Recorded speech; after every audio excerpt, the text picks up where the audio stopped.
Chemical reaction आणि equation मध्ये आपण सांगितलं केमिकल रिॲक्शन झाली असं कधी म्हणतो जेव्हा त्याचं केमिकल कंपोजिशन चेंज होतं, किंवा आपण सांगितलं ज्याच्यामध्ये परमनंट चेंज होतो. जो परमनंट चेंज काय असतो, त्याच्या स्टेटमध्ये झालेला चेंज असेल, त्याच्या स्मेलमध्ये झालेला चेंज असेल, त्याच्या odour that is smell odour, किंवा त्याचे कंपोजिशन चेंज होतं. अजून काय चेंज होतं, त्याचं टेस्ट चेंज होते सांगितलं मी तुम्हाला, त्याचा कलर चेंज होतो. अशा खूप सारे चेंजेस त्याचे होतात.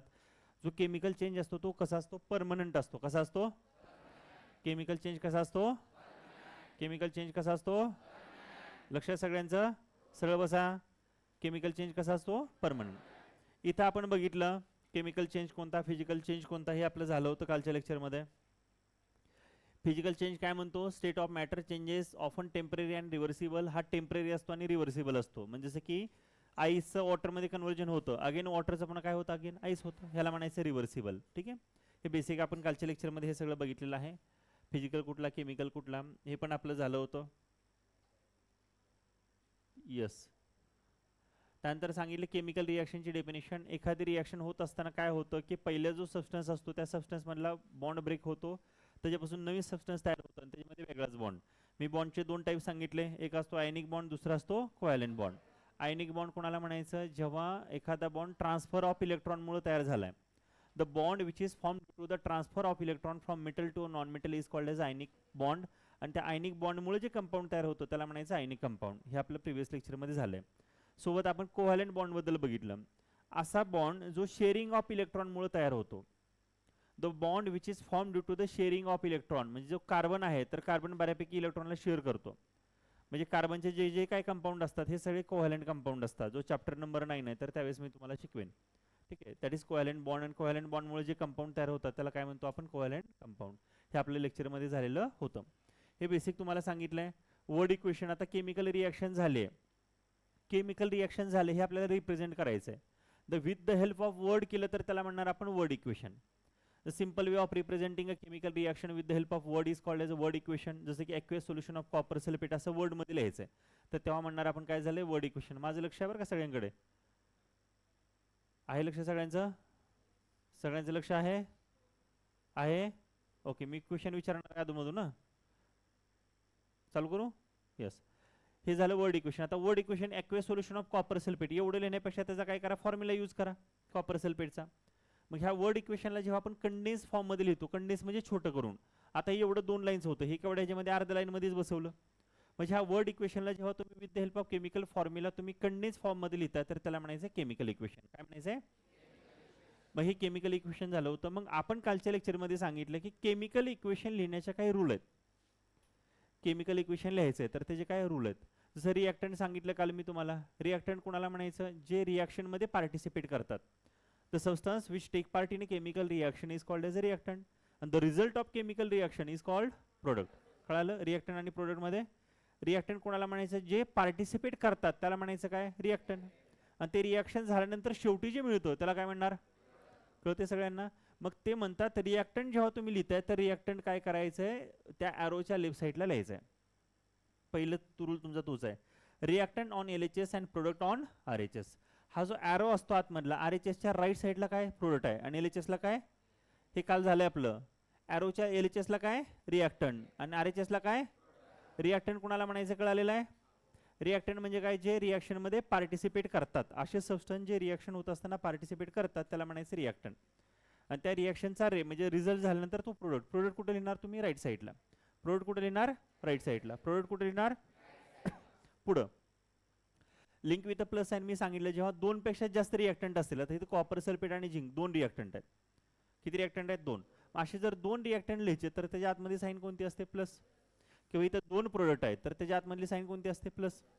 म्हणजे त्यांना लिंक करत असताना आपल्याला प्लस लिहायचं, हा सेकंड रूल. थर्ड रूल सांगितला, इंडिकेट फिजिकल स्टेट. म्हणजे सॉलिड असेल तर येस लिहा, लिक्विड असेल तर एल लिहा, गॅसेस असेल तर जी लिहा, किंवा अपोर डायरेक्शनचा ॲरो लिहा. ॲक्वेस सोल्युशन असेल, ॲक्वेस सोल्युशन सांगितलं मी तुम्हाला, म्हणजे the substance which is in aqueous state कोणाला म्हणणार आपण, which is soluble in water. जे पाण्यामध्ये आहेत त्याला काय म्हणणार आपण, ॲक्वेस. जे पाण्यामध्ये आहेत त्याला काय म्हणणार आपण, कळते सगळ्यांनी इथपर्यंत. ॲक्वेस असेल तर ॲक्वेस लिहा. पुन्हा दुसरं सांगितलंय, हां यस, एक्यू लिहायचं आपण त्याला. हे 3 झालं. आणि तुम्हाला प्रिसिपिटेट पण मी सांगितलं होता, जे इनसोल्युबल असतं, म्हणजे वरून बघितलं तर सोल्युबल झाल्यासारखं वाटतं, पण आतमध्ये कसं असतं सगळं इनसोल्युबल. जर चहा बघितला वरून, आतमध्ये चहापत्ती सगळी विरघळले वाटतं आपल्याला, पण आतमध्ये असते का नाही. मग नंतर पण आपण फिल्टर करून काढतो, आणि फिल्टर न करता काढलं तर मग असं पिताना एक असंच तुमच्यासारखेच विद्यार्थी होता, त्याच्या घरी गेलतो मी. आता घरी आल्यानंतर चहा वगैरे घ्या सर म्हणले. म्हणलं चला आता एवढं प्रेमानं म्हणतात, म्हणलं चालेल चहा चालेल. चहा दिली, एक घोट पिल्ला, दोन घोट पिल्ला, हळूहळू तोंडामध्ये सगळी चहापत्तीच लागायली. मी म्हणलं जरा हे करायचं राहिलंय का म्हणलं, शोधायचं. तर ते म्हणले नाही, म्हणले आम्ही असंच पितो. तर ते म्हणले जर फिल्टरच करायचं तर कशाला चहापत्ती टाकायची. मग मी म्हणलं त्याचा अर्क जात असतो त्याच्यामध्ये. नाही म्हणले आम्ही असंच पितो. मग पिला तसाच मी पण, चहापत्ती सहित सगळा चहा. आणि नंतर घरी आल्यानंतर झाला सगळा कार्यक्रम. तसं करू नका. पालक काही पण कधी कधी कार्यक्रम करत असो. जाऊ द्या. हिट नावाचा, हिट हिट आता हां, आता एखादी रिॲक्शन होते. आता काही काही रिॲक्शन होण्यासाठी हीट द्यावी लागते. स्वयंपाक करायचा आहे, एक नंबर भाजी आणली, वार कोणता आहे आज? आपल्या आपल्याला आवडते पनीर भाजी है ना. अजून कुठली कुठली भाजी कोणाला. भाजी आणली, आता भाजी करायची. आता भाजी करायची तर हीट द्यावी लागेल. अरे हीट द्यावी लागेल की नाही. काय काय रिॲक्शन होण्यासाठी हीट द्यावी लागते, काय काय रिॲक्शन झाल्यानंतर हीट प्रोड्यूस होते. काय काय रिॲक्शन झाल्यानंतर हीट प्रोड्यूस होते. आगावपणा केला काहीतरी, आधीच पप्पाचा मूड खराब आहे, आणि त्यातल्या तर तुमचं काय एखादा मार्क लिस्ट वगैरे हातामध्ये पकडावी पप्पांनी. अचानकच मार्क लिस्ट समोर आली आणि पप्पा आधीच काहीतरी डोक्यामध्ये काहीतरी, मग पप्पा मग सांगणार. मग असं झालं तर झालं, लगेच मग मम्मीच्या लक्षात येतं की ही पोरानं मला दिवसभर लय त्रास दिला. लगेच मम्मी हळूच येते आणि उभारते. मग म्हणते त्याला विचार की मागच्या सँडलला किती मार्क पडले. लगेच मम्मी पण चालू होतं हे ना इकडून. मग नंतर वेगळं वेगळं टाकतंय बघा. त्याला क्लासहून आल्यानंतर कुठं जातो बोंबलत फिरायला, विचारा जरा त्याला किती वाजता गेलता आणि किती वाजता आला. मग लगी मम्मी एकीकडे आधीच पप्पाचा टेम्पो इथपर्यंत आलेला असतं. मग मम्मीने सांगितलं अजून इथं अजून इथं अजून इथं. आणि मग पुन्हा मस्तपैकी आपल्या पप्पाचा हात आणि आपला गाल एखाद्या वेळेस होतो. आणि त्यानंतर जेव्हा सगळ्याला माहिती आहे ज्याने ज्याने खाल्लं, तर प्रत्येकानं कधी ना कधी मार खाल्लेला असतो. मार खाल्ल्यानंतर काय प्रोड्यूस होते रे, हीट. अरे होते का नाही, गरम गरम वाटतं का नाही वाटतं. ज्याला वाटत नाही त्यांनी माझ्याकडे या, लेक्चर झाल्यावर तुम्हाला तो अनुभव देतो मी तुम्हाला. मार खाल्ल्यानंतर काय होतं, हीट प्रोड्यूस होते ना. हां, मग काही काही रिॲक्शन झाल्यानंतर हीट प्रोड्यूस होते, काही काही रिॲक्शन होण्यासाठी हीट लागते. ए माणसा, काही काही रिॲक्शन एक सांगू का सगळ्याला. एका पोराची मम्मी स्वच्छ ही घाण. ओके जाऊ द्या या. अरे नको, तुम्ही जाल तुम्ही उलट्या करून याल तिकडे जाऊन. माझ्याकडे लक्ष द्या. ऐ लक्ष द्या. लक्ष देत आहे का शर्माजी, लक्ष जी.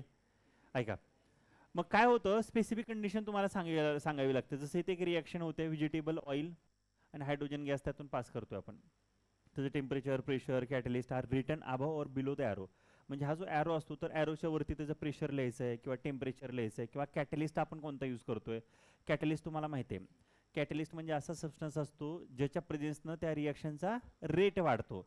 मग रेट वाढतो म्हणजे जे काय 2 तासांनी रिॲक्शन व्हायचे तर थोडीशी अगोदरच रिॲक्शन होते, त्याला म्हणायचं असतं कॅटलिस्ट. काय म्हणायचं असतं, कॅटलिस्ट. मग असं जे कॅटलिस्ट लिहायचं आहे, काय लिहायचं तर त्या ॲरोच्या वरती किंवा खाली लिहायला सांगितलंय. मी काय म्हणलं कळालं. स्पेशल जे ट्रीटमेंट दिली जाते, आता तुम्ही ते IPL वगैरे बघत असाल, एखादा प्लेअर भारी खेळत असेल तर त्याला कॅप मिळते. कोणती कॅप मिळते, कधी मिळते. हां, जास्त रन केल्यानंतर आहे ना, काय स्पेसिफिक त्याचं दिलं ना त्याला, बरोबर आहे की नाही.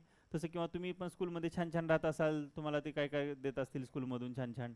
आता मी पण देणार आहे क्लासमधून काय काय छान राहिल्यानंतर मुलं ते ते हुडी वगैरे असते ना, तसलं मी देणार आहे सगळ्याला. नाही, जे काय रँकर असतील, रँकर म्हणजे अभ्यास करणारे मुलं ज्याच्यामध्ये इम्प्रूव्हमेंट दिसते. आता ऑलरेडी 90 आणि पुन्हा पण 4 महिन्यात त्याला 90s आहेत, त्याला मिळणार आहे का, नाही. ज्यात इम्प्रूव्हमेंट दिसेल तर त्याला मी द्यायचा प्लॅन करतोय. मग तसं स्पेशल, मग तो विद्यार्थी आपल्यासाठी स्पेशल असणार. कोणता स्पेशल असणार, अभ्यास करणारा, हुशार नव्हे. जो अभ्यास करणार तो ऑटोमॅटिक नंतर हुशार होत असतो. या इकडं. वनस्पती घी माहिती आहे सगळ्यांना. काय असतं वनस्पती घी, डालडा डालडा डालडा. नकली घी नाही, वनस्पती घी म्हणतात त्याला. ते डालडा कशाने बनतो, डालडा जामून वगैरे करताना मग मी यूज करते ना, जामून करताना तर तो डालडा वगैरे टाकतात बघा त्याच्यामध्ये. तर डालडा बनवत असताना त्या व्हेजिटेबल ऑइल, व्हेजिटेबल ऑइल म्हणजे आपलं जे काय हे असतं, शेंगदाणा ऑइल, पाम ऑइल, पुन्हा सनफ्लॉवर ऑइल, तर त्याच्यामध्ये हायड्रोजनेशन केलं जातं. म्हणजे हायड्रोजन गॅस त्यातून पास केला जातो. आणि हायड्रोजन गॅस पास झाल्यानंतर त्याला 60°C टेम्परेचर द्यावं लागतं, अगोदर ऑइलला उकळावं लागतं. निकेल नावाचा कॅटलिस्ट टाकावा लागतो, तेव्हा आपल्याला वनस्पती घी मिळतं, म्हणजे डालडा मिळतो. म्हणजे समजा तुम्हाला काहीच नाही करता आलं 10वी झाल्यानंतर, काय करायचं, डालड्याची कंपनी टाकायची. होय, पण भारी ओरिजिनल डालडा बनवा, नाहीतर आहे तेच आपले तुकाराम मुंडे साहेब. डायरेक्ट गाडीत टाकून मारून पण आणून सोडतील. ओके, हे झालं पुढची कंडिशन.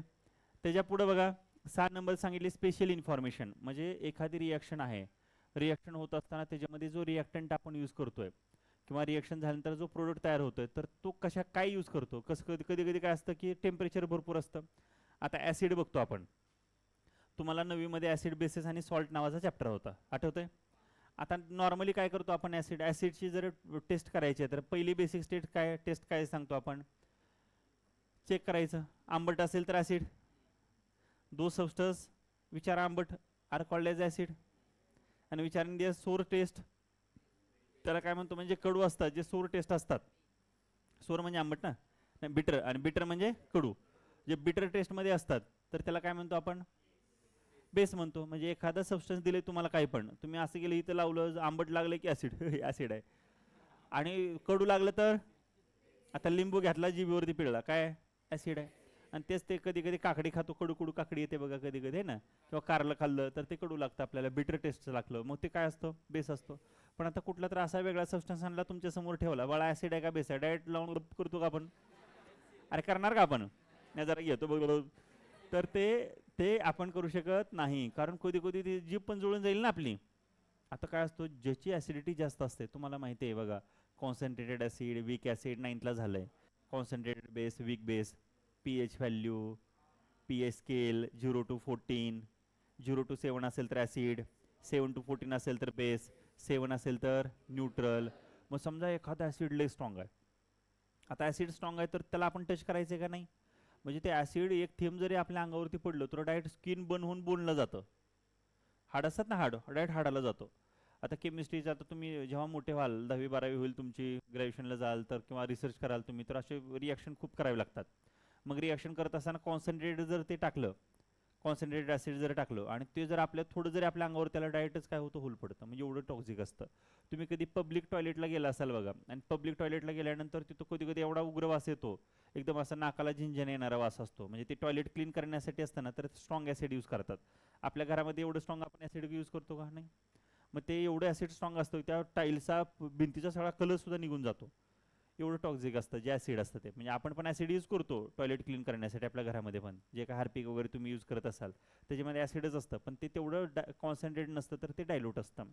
मग एखादी, जसं की ते तुम्हाला सांगितलं बघा, इथं जो HNO3 आहे तर हा कॉन्सन्ट्रेटेड आहे, तर स्पेशल इन्फॉर्मेशन तुम्हाला लिहायची आहे तर त्याच्या खाली लिहायचे आहे. जसं इथं खाली लिहिले आहे, बरोबर आहे श्रेष्ठ, इकडे लिहिलं आपल्याला जे काय लिहायचं आहे तुम्हाला स्पेशल इन्फॉर्मेशन, तर तुम्हाला काय करायचे आहे, त्या पर्टिक्युलर सबस्टन्सच्या खाली लिहायचे असं सांगितलं. जसं इथं डायल्यूट दिलं आहे, इथं नायट्रिक ऑक्साईड दिलं आहे, इथं तुम्हाला कॉन्सन्ट्रेटेड दिलेलं आहे, ओके. किंवा आता इथं तुम्हाला दाखवलं बघा, reddish poisonous nitrogen dioxide gas, reaction झाली आहे, रिॲक्शन झाल्यानंतर गॅस बाहेर पडतोय, कसा आहे तो, पॉइझनस आहे, कोणत्या कलरचा आहे, रेडिश आहे. तर अशी जी स्पेशल इन्फॉर्मेशन आहे तर ती तुम्हाला लिहावी लागत असते, ओके. हा झाला 6 नंबरचा पॉईंट. त्याच्या पुढचा फिनिश हो गया. आता 3 मार्कला विचारतील तुम्हाला, हे कळालं सगळ्यांना. पहिलं काय बघितलं, रिॲक्टंट, LHS ला लिहा, प्रोडक्ट, लक्ष द्या, रिॲक्टंट LHS, प्रोडक्ट, 2 किंवा 2 पेक्षा जास्त रिॲक्टंट किंवा प्रोडक्ट असतील तर त्याला लिंक कसं करायचं आहे, प्लस साईन. तिसरं आपण सांगितलं, त्या एखाद्या रिॲक्शनला मोर इन्फॉर्मेटिव्ह बनवायचं आहे, त्यासाठी त्याची स्टेट लिहायची आहे. सॉलिड असेल तर यस, लिक्विड असेल तर, गॅसेस असेल तर, किंवा अपवर्ड डायरेक्शनचा ॲरो, आणि प्रिसिपिटेट असेल तर डाऊनवर्ड डायरेक्शनचा ॲरो, किंवा ॲक्वेस असेल तर इक्यू लिहायचं आहे. चौथा पॉईंट आपण सांगितला, हीट असेल तर तुम्ही एखादी रिॲक्शन होण्यासाठी हीट देत असाल तर डेल्टा नावाचा सिम्बॉल यूज करायचा आहे, जो आपल्या ॲरोवरती द्यायचा आहे. आणि रिॲक्शन झाल्यानंतर हीट बाहेर पडत असेल तर तुम्हाला राईट साईडला प्लस हीट करून लिहायचं आहे. पाचवं सांगितलं, स्पेसिफिक कंडिशन सांगायची आहे. कंडिशनमध्ये म्हणजे काय, किती टेम्परेचरला किती प्रेशरला ते रिॲक्शन होणार आहे. तर तुझं ते काढशील काय, मागच्या पोरांना दिसत नाही. तर हे जे आहे, आता सगळी तिकडे बघणार, माझ्याकडे बघणार नाही, आता काय बाबा, स्पेसिफिक कंडिशन लिहायचे तर त्या ॲरोच्या वरती लिहायचे, जसं टेम्परेचर, प्रेशर, कॅटलिस्ट कोणता यूज करताय, हे सगळं इथं लिहायचं आहे. 6 नंबरचा सांगितलं आपण, स्पेसिफिक काय सांगितले, इन्फॉर्मेशन, म्हणजे एखादा ॲसिड कॉन्सन्ट्रेटेड आहे, डायल्यूट आहे, गॅस बाहेर पडला आहे, काय त्याचा पॉइझनस आहे का, अजून चांगला आहे, कलर कुठला आहे, तर तुम्ही असं लिहू शकता. हे 6 पॉईंट महत्त्वाचे आहेत. किती मार्कला विचारतात, 3 मार्कला, ओके. हे महत्त्वाचं आहे, तुमच्या टेक्स्टबुकमध्ये पण दिलेलं आहे. पुढचा पार्ट आपण घेणार आहेत, the law of conservation of मास. हा ऑलरेडी तुम्हाला 9th ला झालाय. मेजरमेंट ऑफ मॅटर नावाचा चॅप्टर होता, चॅप्टर नंबर 4, आठवते का, 9वीला होतात, हे आठवते का, 9वीला 4 नंबर चॅप्टर होता, अरे होता का नव्हता फर्स्ट टर्मला मेजरमेंट ऑफ मॅटर, त्याच्यामध्ये हे झाले तुम्हाला law of conservation of mass, आठवते का? The mass of the reactant is equal to mass of the product. एखादी रिएक्शन तुम्ही करताय, रिएक्शन करत असताना जे काय रिएक्टंटचं मास असतं तर तेवढंच कोणाचं असतं? प्रोडक्टचं असतं. जेवढं रिएक्टंटचं मास असतं तेवढंच कुठं असतं? प्रोडक्टचं. हेच तुम्हाला सांगितलंय. आता इथे बघा सोडियम क्लोराईड घेतलाय, सिल्वर नायट्रेट घेतलाय आणि ह्याचं काय घेतलं अगोदर बघा. आता ही जी हे जे ह्याला काय म्हणलं जातं रे? काय म्हणलं जातं? प्लास्टिक कोनिकल फ्लास्क म्हणतात. त्याच्या आतमध्ये ती काय? Test tube. आता काय केलं, ह्या कोनिकल फ्लास्क मध्ये टाकले सोडियम क्लोराईड NaCl आणि ह्याच्या आतमध्ये तुम्ही जर बघितलं ह्याच्या मधल्या साईडला काय टाकलंय? सिल्वर नायट्रेट AgNO3 ह्या टेस्ट ट्यूब मध्ये. आता काय टेस्ट ट्यूब मध्ये टाकल्यामुळे त्याच्या आतमध्ये इन्व्हॉल्व होणार आहे का? ते डिझॉल्व्ह होणार आहे का? नाही. आता रिएक्शन व्हायच्या अगोदर त्याचं मास घेतलं की ते आले 300.23 ग्राम. त्यानंतर काय केलं, ही रिएक्शन काय केलं, ह्याला हे लावलं म्हणजे पूर्णपणे पॅक केलं आणि त्यानंतर त्याची रिएक्शन केली, म्हणजे आतमधला जो सिल्वर नायट्रेट आहे तर त्याच्यामध्ये मिक्स केला. मिक्स केल्यानंतर काय झालं? रिएक्शन झाली आणि रिएक्शन झाल्यानंतर पुन्हा मास घेतला. म्हणजे रिएक्शन व्हायच्या अगोदरचा मास आणि रिएक्शन नंतरचा मास हे दोन्ही मास कसं आहे? सेमच आहे. ह्यालाच म्हणलं जातं लॉ ऑफ कन्झर्वेशन ऑफ मास. तुम्हाला 9वीला एक वर्क अँड एनर्जी नावाचा चॅप्टर होता, आठवते का? आठवते का? त्याच्यामध्ये होतं बघा law of conservation of energy. काय होता? Energy can neither be created nor be destroyed, it can be converted into one form of energy into another form of energy, है ना. आणि total energy in the universe always remains constant. म्हणजे अगोदरचं मास रिएक्शनच्या ह्याला law of conservation of मास म्हटलं जातं. Reaction व्हायच्या आधीचं मास आणि नंतरचं मास कसं असतं? सेम असतं. इथे दिले तुम्हाला बघा. Sorry. Total mass of the elements in reactant is equal to total mass of the element in product. Therefore equation must be balance. त्यामुळे आता आपले जेवढे इथे तुम्हाला आता बॅलन्सिंग अ केमिकल इक्वेशन 3 मार्काचा प्रश्न असतो, कधी कधी 2 मार्कला विचारतात, कधी कधी 1 मार्कला विचारतात. आता अख्खा चॅप्टर शिकून झाला आणि चॅप्टर शिकून झाल्यानंतर तुम्हाला जर ह्या अख्ख्या चॅप्टरमध्ये कुठं अडचण येत असेल तर बॅलन्सिंग अ केमिकल इक्वेशनमध्ये येतो. कारण खूप साऱ्या मुलांचं कॉन्सन्ट्रेशनच नसतं, म्हणजे 10 मिनिट 15 मिनिट ती तेवढी बुद्धी एका ठिकाणी लागतच नाही. आता नॉर्मली बऱ्याच मुलांचं असतं, पण काय थोडे असतात येडे इकडे तिकडे बघणारे शिकवताना, असं ते सगळ्या गोष्टी करणारे. Silver nitrate use in the voter ink वगैरे हे सांगितले. वोटर इंक असतं ना, हे मतदानाला गेलो आपण, मतदानाला गेलं तर इंक लावलेली असते. तुम्ही अजून गेलेलं नसाल, जाल. 18 वर्ष तुमचं कंप्लीट होईल लवकरच. किती 4-5 वर्षांनी? किती वर्षाचे तुम्ही? 14 का 15चे आहे तुम्ही? 16चे आहे का तुम्ही? 15-16 म्हणजे अजून 3-4 वर्षात होईल आणि पुन्हा तुम्ही वोटिंगला जाल. वोटिंग केल्यानंतर इथे इंक लावतात बघा, पहिला असेल नाही का, सेल्फी फोटो काढून टाकतात ना ते. हां, मग ती जी इंक असते तर ती कुठली इंक असते?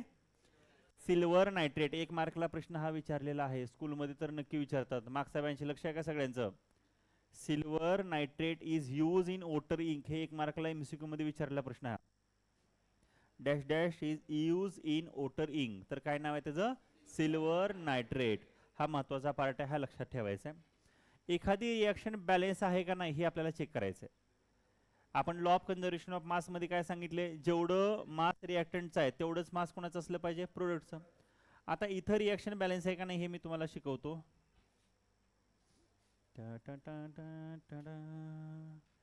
आणि OH H2SO4. एखादी रिएक्शन सांगा बरं टेक्स्टबुक मधली. बघा इकडे, CuSO4 प्लस काय? डबल डिस्प्लेसमेंट सांगतोयस का? डबल डिस्प्लेसमेंट नको सांगू, फक्त डिस्प्लेसमेंट सांग कुठली एखादी सांग. ती सांग. C12H22O11. It gives carbon plus water. नाही ते नको सांगू. ऐका बाळांनो, लक्ष द्या.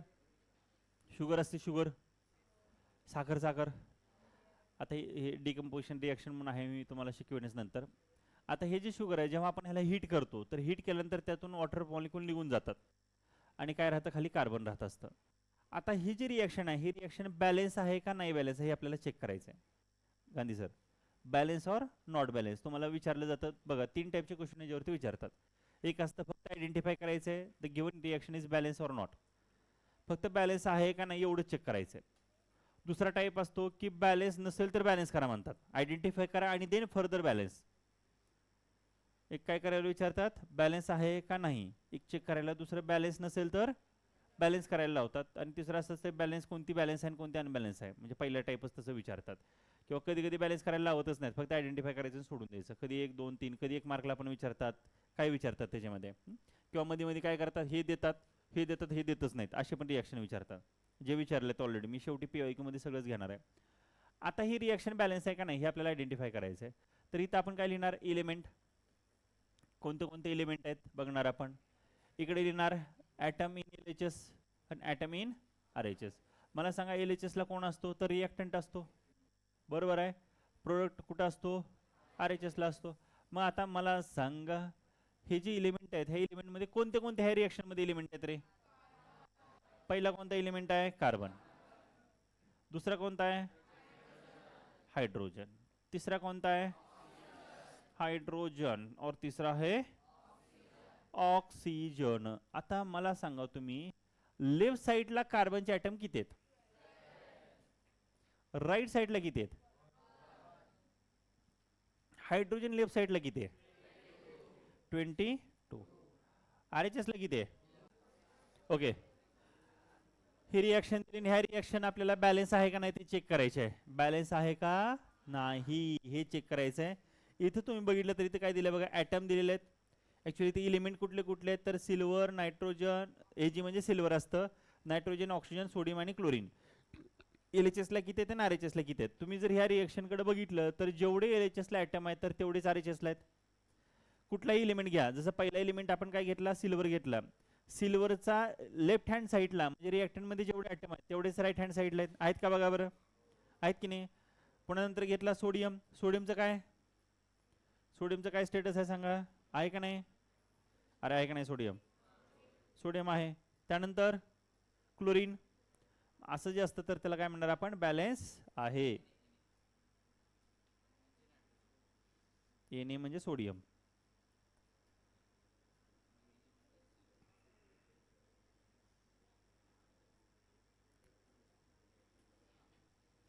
ओके,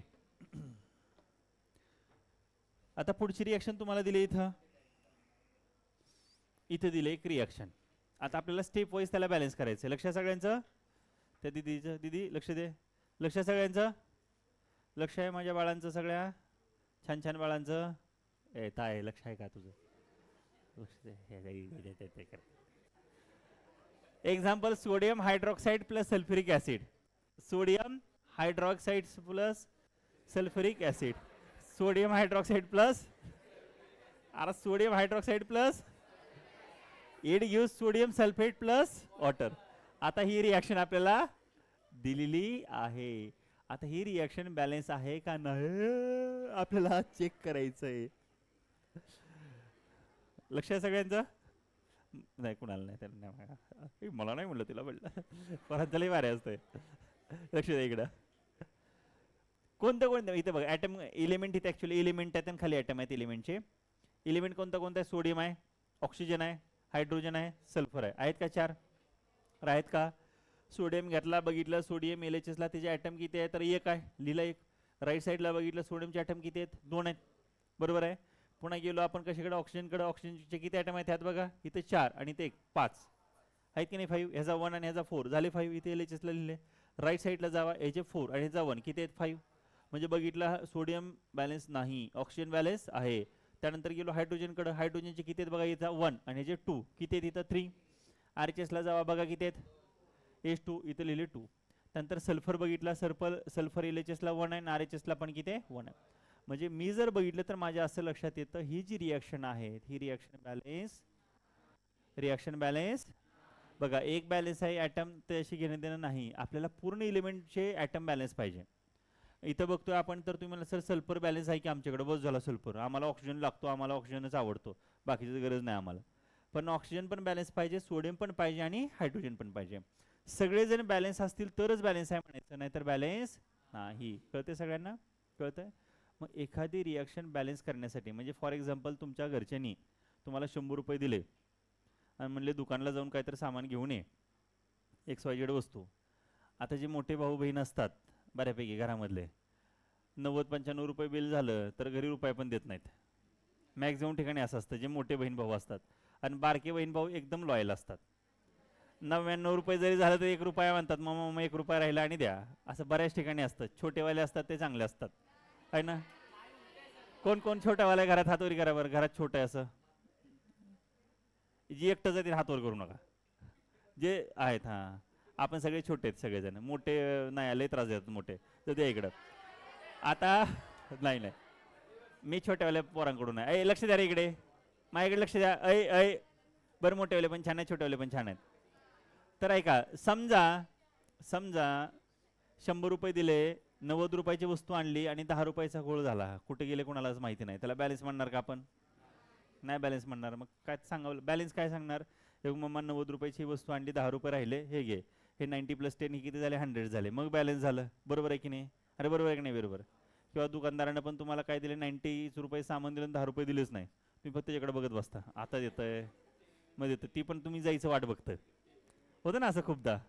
आणि मग नंतर काका माझे 10 रुपये आहेत काका, ती बघतच नाही आपल्याकडे कधी कधी. बऱ्याच वेळेस असं होऊन जातं. ओके जाऊ द्या. असतील बरेच जण दुकानदाराची पोरं इकडे, येतील दुकानदाराचं मोर्चा माझ्याकडे. मग काय काय चाललं होतं आपलं? हां, बॅलन्स आहे का नाही आपल्याला चेक करायचं. इथे सांगितलंय, always remember the formula of a compound can not be change while balancing. एखाद्या कंपाऊंडचा फॉर्म्युला फिक्स असतो. जसं वॉटर म्हणलं तरी वॉटरचा फॉर्म्युला काय सांगणार? H2O.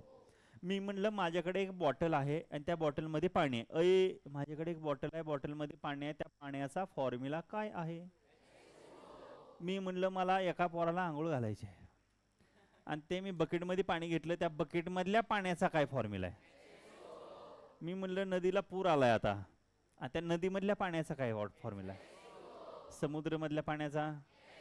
म्हणजे किती घेतलं तर फॉर्म्युला चेंज होणार आहे का?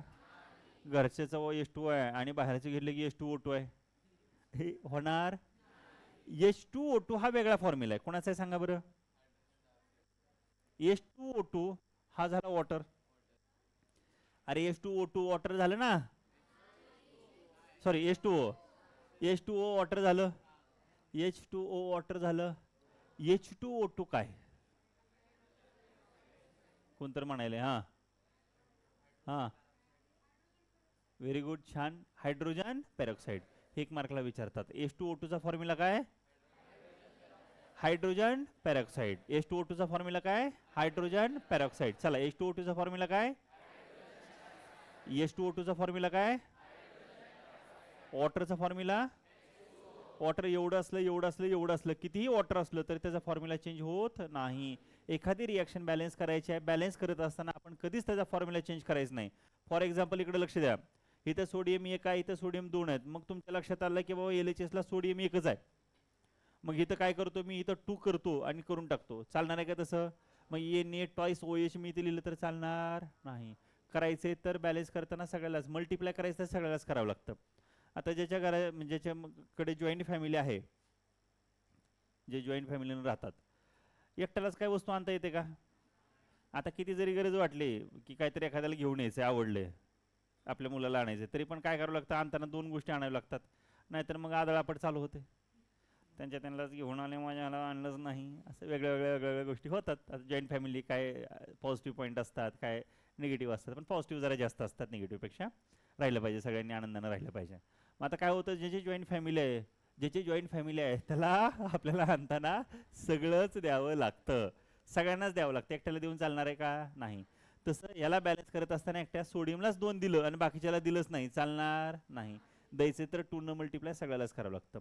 मग अशीच रिॲक्शन बॅलन्स करण्याचे काही स्टेप्स आहेत, ते आपण आजच्या लेक्चरमध्ये बघणार आहेत. सगळेजण तयार आहेत? चला, फक्त 10-15 मिनिट राहिले. 10-15 मिनिटात तुम्हाला हे सगळं शिकवतो. मी आधी सांगितले, अख्खी रिॲक्शन झाली, अख्खा चॅप्टर झाला, आणि चॅप्टर झाल्यानंतर तुम्हाला जर अडचण येणार, ती कशात येणार? बॅलन्सिंग अ केमिकल इक्वेशनमध्ये. खूप सारी मुलं ह्याला गिव्हअप करून टाकतात, एडी.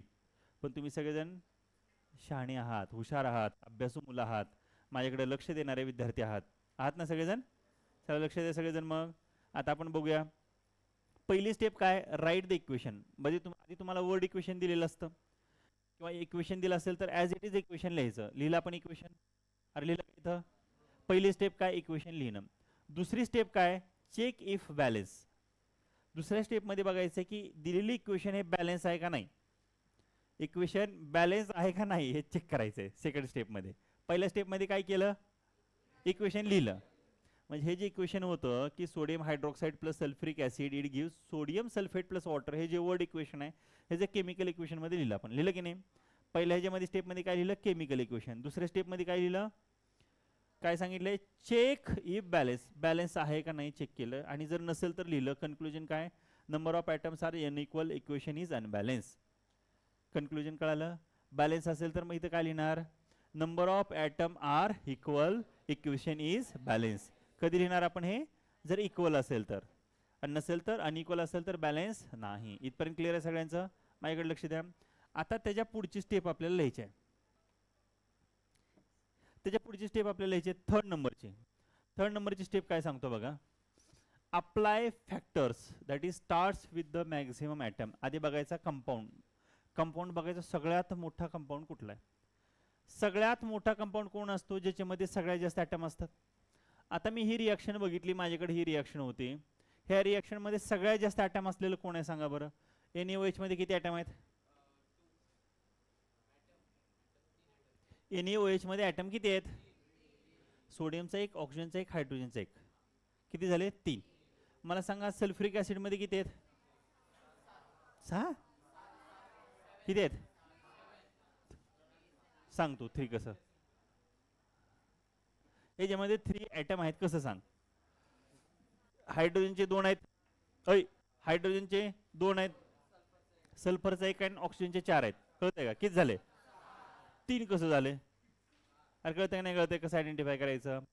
हायड्रोजनचे 2, सल्फरचा 1, ऑक्सिजनचे 4, किती झाले मग, झाले की नाही 7.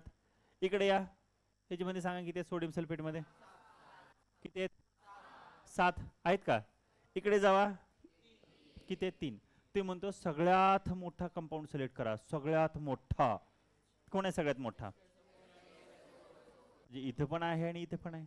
पण आता मला बॅलन्स करत असताना मला बघायचं मी कुणाला बॅलन्स करू. इथं बघितलं ऑक्सिजन तर बॅलन्स आहे, हायड्रोजन बॅलन्स आहे, मला सोडियम किंवा सल्फर ह्या दोघांपैकी, सॉरी हायड्रोजन किंवा सोडियम ह्या दोघांपैकी एकाला बॅलन्स करायचं आहे. एकतर सोडियमला बॅलन्स करतो नाहीतर हायड्रोजनला बॅलन्स करतो.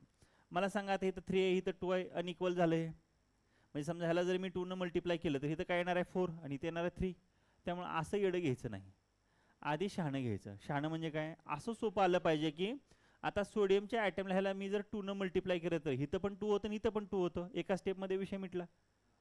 कळतंय का मी काय म्हणलं. म्हणजे बॅलन्स करत असताना हे पॉईंट ऑफ व्ह्यू डोक्यात ठेवायचा.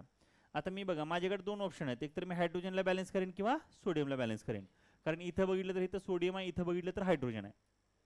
ह्याच्यात पण 7 आहेत, ह्याच्यात पण 7. पहिली तर काय सगळ्यात मोठा कंपाऊंड सिलेक्ट करायचा. सगळ्यात मोठे आता इथे 2 आले, अजून कन्फ्युजन आहे. मग त्याच्या पुढे तुम्ही काय विचार केला, तुम्ही विचार केला की इझी कोणाला बॅलन्स करणं आहे, हायड्रोजनला बॅलन्स करणं आहे का सोडियमला बॅलन्स करणं आहे. तर आपल्या लक्षात आलं सोडियमला बॅलन्स करणं हे इझी आहे.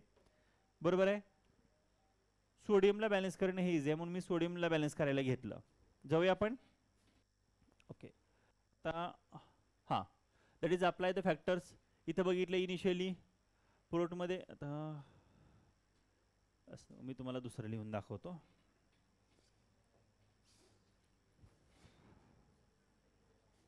इथे बघा मी काय घेतलं, इथं एलिमेंट कोणता घेतला फॉर सोडियम, इथे घेतला मी सोडियम. बरोबर आहे, इथे लिहिलं number of atom, number of atom in LHS. आता LHS ला मला सांगा सोडियम कशामध्ये रे, सोडियम कोणत्या कंपाऊंड मध्ये, अरे सोडियम कोणत्या कंपाऊंड मध्ये आहे, RHS ला number of atom in RHS मला सांगा कशामध्ये आहे. अरे सांगा की, असं करताय तुम्ही. ह्याचा फॉर्म्युला काय होता, इथं सोडियम हायड्रॉक्साईड होतं ना, आणि इथं काय होता सोडियम Na2SO4 होता. अरे होता का नव्हता. मग मला सांगा इनिशियली, लक्ष द्या, इनिशियली फॉर्म आपण वरती इक्वेशन लिहू अगोदर. काय होतं equation, NaOH plus H2SO4 it gives काय होता Na2SO4 प्लस वॉटर H2, असा फॉर्म्युला आहे. ही रिॲक्शन, ही जी रिॲक्शन आहे ही रिॲक्शन बॅलन्स आहे का नाही, मी मला माहिती आहे अशा रिॲक्शन आपल्याला आवडत नसतात, कारण आपल्याला कळतच नसतात आहे ना. खूप साऱ्या मुलांचा तो प्रॉब्लेम असतो, पण कधी कळणार आहे लक्ष दिल्यावरती. आता बऱ्यापैकी अर्ध्या पोरांच्या डोक्यातून चाललं असेल मला माहिती आहे, पण लक्ष तर द्यावं लागेल आपल्याला, कारण हे 3 मार्कला विचारलं जातं आहे. पहिले तर काय सांगितलं, रिॲक्शन बॅलन्स कशी करायची हा क्वेश्चन विचारला जातो 3 मार्कला. ठीक आहे, ते सांगतो मी. पहिली स्टेपमध्ये आपण बघितलं बॅलन्स आहे का नाही. जर बॅलन्स नसेल तर आपण काय केलं सांगितलं, सगळ्यात मोठा कंपाऊंड सिलेक्ट करा, त्याच्यामध्ये कुठला आयटम सिलेक्ट करायचं हे शिकवलं. आता सोडियमला बॅलन्स करायचं चाललंय आपलं. ऐ ज्याला काहीच येत नाही त्याने लक्ष द्या, ज्याला सगळं येते त्याने अजून चांगलं लक्ष द्या. आपण कोणाला बॅलन्स करतोय, सोडियमला. सोडियम बघितला LHS मध्ये कशात होता, ह्याच्यात होता, अरे होता का नव्हता. इकडे बघितलं कशात होता, यात होता. मग हेच लिहिलं आपण, दुसरं काय लिहिलंय का. मला सांगा इनिशियली सोडियमचे किती आयटम आहेत रे ह्याच्यात, 1. इथे किती आहेत रे. आता मला बॅलन्स करायचंय, टू बॅलन्स. मला बॅलन्स करण्यासाठी मला याला कितीनं मल्टिप्लाय करावं लागेल, 2 न करावं लागेल की नाही करावं लागेल. ह्याला 2 न मल्टिप्लाय केलं तर इथं पण 2 आहे आणि इथं पण 2 आहे. आता 2 न मल्टिप्लाय करायचं तर सगळ्यालाच करावं लागेल. मी इथं असं करू शकतो का, इन टू OH नाही. जेव्हा बॅलन्स करायचे तर we never change the molecular formula, chemical formula change करता येत नाही, हे ऑलरेडी आपण सांगितले तुम्हाला. मग ह्या 2 न मल्टिप्लाय करायचे तर तुम्हाला इथं मल्टिप्लाय करावं लागेल. 2 न मल्टिप्लाय करायचं तर इथं मल्टिप्लाय करावं. आता मल्टिप्लाय करायचं, आता हे सगळं मी केलं. आता बघा पुढं. आता मला सांगा, आपण अजून एकदा काय करू, हे सगळे एलिमेंट लिहू. चला एलिमेंट कुठले कुठले मला सांगा आता बघूया. LHS ला कोण बॅलन्स झालंय, हा LHS आहे, इकडं RHS आहे, हे सगळं लिहावं लागेल तुम्हाला. रिॲक्टंट एलिमेंट कोणते कोणते होते, सोडियम, अजून ऑक्सिजन, पुन्हा हायड्रोजन, सल्फर. चला LHS ला सांगा सोडियम किती आहेत, 2 आहेत. ऑक्सिजन किती आहेत सांगा, ऑक्सिजन किती आहेत LHS ला. LHS ला म्हणलंय, थांबू का मी, काय हा 2 म्हणणारे, 5 म्हणणारे, तुम्ही लक्ष नाही तुमचं.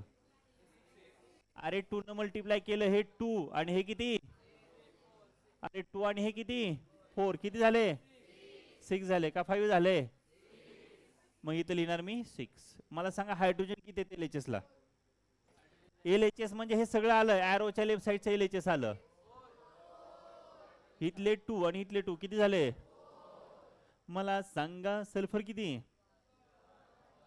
चला RHS ला जावा. सोडियम किती, अरे 2 चा सोडियम केले ना बॅलन्स आपण. ऑक्सिजन सांगा 5. इकडं हायड्रोजन सांगा, सल्फर सांगा. आपण बॅलन्स करायला गेलो सोडियमला आणि अनबॅलन्स झाला ऑक्सिजन, अनबॅलन्स. आता अजून विचार करत बसलो काय करू काय करू काय करू. त्यानंतर 2 ऑप्शन तुमच्याकडे अजून. इथं मी याला मल्टिप्लाय केलं तर 10 येते, पण इथं 6 आहे, नाही करता येत. पुन्हा अजून मी काय करू शकतो, इथं बघितलं इथं 2 न मल्टिप्लाय केलं की इथं 4 येईल, इथं पण 4 आहे. मग आता कोणाला बॅलन्स करायचं, हायड्रोजनला. कोणाला बॅलन्स करायचं, कोणाला बॅलन्स करायचं. मग इथं लिहिलं मी एलिमेंट लिहिला हायड्रोजन, इथं लिहिलं number of atom in LHS, same इकडं number of atom in RHS. मला सांगा LHS मध्ये हायड्रोजन कशात आहे, LHS मध्ये हायड्रोजन कशात आहे, तर दोन्ही मध्ये आहे का. चला दोन्ही नावं सांगा. Twice of NaOH plus and दुसरं काय होतं H2SO4. मला सांगा RHS मध्ये हायड्रोजन कशात आहे. यस H2O मध्ये फक्त, बरोबर आहे. मग मी इथं लिहिलं इनिशियली, इनिशियली इनिशियली. सांगा आता हायड्रोजन किती आहेत, हायड्रोजन किती आहेत इनिशियली. इथले 2 आणि इथले 2 किती झाले 4. इकडल्या साईडला किती होते. आता इथे लिहिणार to balance, to balance, to balance. इथं काय 4 होते, याला काय करावं लागेल 2 न मल्टिप्लाय करावं लागेल. आता 2 न मल्टिप्लाय कशाला करणार, पूर्ण वॉटरला करावं लागेल. पूर्ण कशाला करावं लागेल, करू का. मग मी काय केलं इथं वॉटरला मल्टिप्लाय केलं. आता मला सांगा RHS ला सोडियम किती आहेत. एक जण उठा बरं, कोण पण चांगला विद्यार्थी, पटमने उठा, कोण चांगला आहे. हां यस उठ. मला सांग सोडियम इथं आपण बघितले 2 आहेत. RHS ला सोडियम किती आहेत? ॲटम इथं खाली लिहिलेले असतात. जिथं काहीच नसतं तिथं 1 असतं. ज्याच्या खाली काहीच नसतं त्याच्या खाली 1 असतं. अख्ख्या लेक्चर मध्ये लक्ष नाही तुझं आणि शेवटी बार हातवरी करायला तू. हा किती? 2. ऑक्सिजन मला सांगा RHS मध्ये किती आहेत?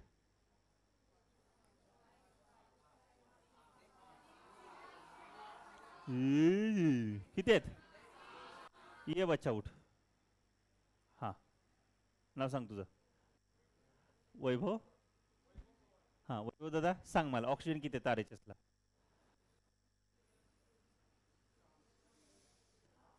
ऑक्सिजन ह्याचे किती आणि ह्याचे किती? किती आहे तिथं? बसा दोघ जण पण. गर्ल्स मधून कोण उभा राहतंय? कोणी पण उभा राहा. कोणी पण मी इकडे उभा इकडे बघतो उभा राहा. उभारलं? ओपन करू का आईज? अरे उभारलं का? अरे एवढ्या गर्ल्स मध्ये पण उभा. हा यस ताई उभा राहा. मला सांग हायड्रोजन LHS ला किती आहेत? 4 होते. RHS ला किती आहेत हायड्रोजन? आहेत का 4? 2 2 जार 2 2 जार किती झाले? 4. बसा ताई उभा राहा. सल्फर LHS ला किती होता? 1. RHS ला सल्फर किती आहे? किती आहे? ह्याच्या बेसला काहीच नसतं म्हणजे काय असतं? 1 असतं. सांगितलं ना मी तुम्हाला काहीच नसतं म्हणजे. अरे काहीच नसतं म्हणजे असतं ना. तर 1. जगातला सोपा प्रश्न मी विचारणार. जगातला सोपा कोण उत्तर देणार? जगातला सोपा. हा यस. हा नाही तुझ्या मग हा यस उभा राहा. अरे उभा राहा ना. बर ऐकणार नाही माझं. बर ठीक आहे ऐका. ओके माझा आवडता विद्यार्थी आहे तो. मित्र आहे माझा. मित्र मला सांग ऐका सोपा प्रश्न आहे का नाही तुम्ही मला सांगायचा. ही जी रिॲक्शन आता आपण जे वरती आता लिहिली ही रिॲक्शन त्याला सांगू द्या बॅलन्स आहे का नाही? कसं कळलं तुला बॅलन्स आहे का नाही? जेवढे नंबर ऑफ ॲटम LHS ला आहेत तेवढेच नंबर ऑफ ॲटम RHS ला आहे. अशा पद्धतीने आपल्याला त्याला बॅलन्स करायचं असतं. सोपं की नाही? सोपं की नाही? काही अवघड? अशा पद्धतीने बॅलन्स. आता तुम्हाला टेक्स्टबुक मध्ये दिलेलं सगळे आहे. टेक्स्टबुक मध्ये सगळं तुम्हाला दिलेलं आहे. अशा पद्धतीने तुम्हाला बॅलन्स करायचं आहे. Use your brain power. बघा तुम्हाला काही क्वेश्चन दिलेले आहेत बॅलन्स आहे का नाही तुम्हाला चेक करायचे आहेत. लक्ष द्या इकडे. 5 वाजल्या आहे 2 मिनिटं वेळ आहे अजून. बरं ऐका मी पुढचं शिकवत नाही तुम्ही फटाफट फटाफट काय करायचं आहे हे लर्न करा. पॉइंट रूल 3 मार्काचा प्रश्न आहे. जे चांगले विद्यार्थी त्यांनी लर्न करा आणि जे चांगले नाही त्यांनी चुक चुक चुक चुक चुक करत बसा.